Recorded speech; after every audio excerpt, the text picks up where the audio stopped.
ಬಹುನಿರೀಕ್ಷಿತ 45 ಸಿನಿಮಾ ರಿಲೀಸ್ಗೆ ದಿನಗಣನೆ ಶುರುವಾಗಿದೆ. ಇದು ಪ್ಯಾನ್ ಇಂಡಿಯಾ ಸಿನಿಮಾ. ಗುಣಮಟ್ಟದಲ್ಲಿ ಯಾವುದೇ ರಾಜಿ ಇಲ್ಲದಂತೆ ಸಿನಿಮಾ ನಿರ್ಮಾಣ ಮಾಡಿರುವುದಾಗಿ ಚಿತ್ರತಂಡ ತಿಳಿಸಿದೆ.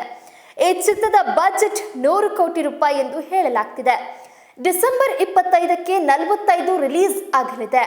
ಈ ವರ್ಷದ ಬಹುನಿರೀಕ್ಷಿತ ಸಿನಿಮಾಗಳ ಪಟ್ಟಿಯಲ್ಲಿ ಕನ್ನಡದ 45 ಚಿತ್ರ ಕೂಡ ಒಂದು. ಪ್ಯಾನ್ ಇಂಡಿಯಾ ಮಟ್ಟದಲ್ಲಿ ಈ ಚಿತ್ರ ನಿರ್ಮಾಣವಾಗಿದ್ದು, ನಟ ಶಿವರಾಜ್ ಕುಮಾರ್, ರಾಜ್ಬೀರ್ ಶೆಟ್ಟಿ, ಉಪೇಂದ್ರ ಅವರು ಈ ಚಿತ್ರದಲ್ಲಿ ಅಭಿನಯ ಮಾಡಿದ್ದಾರೆ. ಅರ್ಜುನ್ ಜನ್ಯ ಅವರ ಮೊದಲ ನಿರ್ದೇಶನದ ಸಿನಿಮಾ ಎಂಬುದು ಮತ್ತೊಂದು ವಿಶೇಷ. ದೊಡ್ಡ ಬಜೆಟ್ನಲ್ಲಿ ನಿರ್ಮಾಪಕ ರಮೇಶ್ ರೆಡ್ಡಿ ಅವರು ಈ ಸಿನಿಮಾವನ್ನ ನಿರ್ಮಾಣ ಮಾಡಿದ್ದಾರೆ. ಡಿಸೆಂಬರ್ 25ರಂದು ಕ್ರಿಸ್ಮಸ್ ಪ್ರಯುಕ್ತ ಬಿಡುಗಡೆ ಆಗಲಿರುವ ಈ ಚಿತ್ರದ ಬಜೆಟ್ ಬರೋಬ್ಬರಿ 100 ಕೋಟಿ ರೂಪಾಯಿ ಎನ್ನಲಾಗ್ತಿದೆ. ತುಂಬಾ ಅದ್ದೂರಿಯಾಗಿ 45 ಸಿನಿಮಾ ನಿರ್ಮಾಣ ಮಾಡಲಾಗಿದೆ.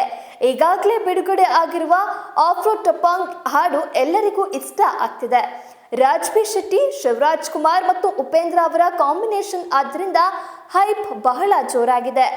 ಚಿತ್ರದ ಕಥೆಯ ಮೇಲೆ 45 ಚಿತ್ರತಂಡಕ್ಕೆ ತುಂಬಾನೇ ಭರವಸೆ ಇದೆ.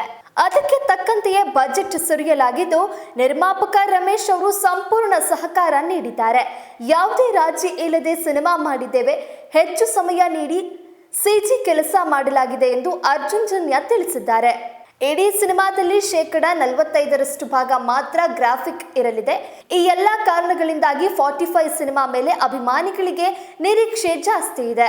ಅಧಿಕೃತವಾಗಿ ಈ ಸಿನಿಮಾಗೆ ಎಷ್ಟು ಖರ್ಚಾಗಿದೆ ಅನ್ನುವಂಥದ್ದನ್ನ ಚಿತ್ರತಂಡ ಇನ್ನೂ ಎಲ್ಲೂ ಬಹಿರಂಗಪಡಿಸಿಲ್ಲ. ಅಂದಾಜಾಗಿ 100 ಕೋಟಿ ವೆಚ್ಚ ಆಗಿದೆ ಅಂತ ತಿಳಿಸಿದ್ದಾರೆ. ಈ ಮೊದಲು ಬಜೆಟ್ ಬಗ್ಗೆ ರಮೇಶ್ ರೆಡ್ಡಿ ಅವರಿಗೆ ಪ್ರಶ್ನೆ ಎದುರಾಗಿತ್ತು. ಸಿನಿಮಾಗೆ ನಾವು ಎಷ್ಟು ಬಜೆಟ್ ಹಾಕಿದ್ದೇವೆ ಎಂಬುದನ್ನ ನೀವೇ ಸಿನಿಮಾ ನೋಡಿ ಹೇಳಬೇಕು. ಕತೆಗೆ ಎಷ್ಟು ಬೇಕೋ ಅಷ್ಟು ಖರ್ಚಾಗಿದೆ. ಇದರಲ್ಲಿ ಯೂನಿವರ್ಸಲ್ ಸಬ್ಜೆಕ್ಟ್ ಇದೆ ಎಂದು ಈ ಮೊದಲು ನಡೆದ ಸುದ್ದಿಗೋಷ್ಠಿಯಲ್ಲಿ ನಿರ್ಮಾಪಕ ರಮೇಶ್ ರೆಡ್ಡಿ ತಿಳಿಸಿದ್ರು. ಈ ಸಿನಿಮಾಗೆ ಅರ್ಜುನ್ ಜನ್ಯ ನಿರ್ದೇಶನ ಮಾಡುವುದರ ಜೊತೆಗೆ ಸಿನಿಮಾಗೆ ಸಂಗೀತ ಕೂಡ ರಚಿಸಿದ್ದಾರೆ. ಸತ್ಯ ಹೆಗಡೆ ಛಾಯಾಗ್ರಹಣ ಮಾಡಿದ್ದಾರೆ. ಉಪೇಂದ್ರ ಮತ್ತು ಶಿವಣ್ಣ ಅವರದು ಹಿಟ್ ಕಾಂಬಿನೇಷನ್. ಅವರ ಜೊತೆಗೆ 45 ಸಿನಿಮಾದಲ್ಲಿ ರಾಜ್ಬೀರ್ ಶೆಟ್ಟಿ ಕೂಡ ಸೇರ್ಪಡೆ ಆಗಿದ್ರಿಂದ ಅಭಿಮಾನಿಗಳು ಈ ಸಿನಿಮಾವನ್ನ ನೋಡಲು ಕಾತರದಿಂದ ಕಾಯ್ತಿದ್ದಾರೆ. ಇನ್ನು ಈ ಸಿನಿಮಾ ರಿಲೀಸ್ ಆದ್ಮೇಲೆ ತೆರೆಗೆ ಬಂದಾಗ ಅಭಿಮಾನಿಗಳ ರಿಯಾಕ್ಷನ್ ಹೇಗಿರುತ್ತೆ ನೋಡೋಣ.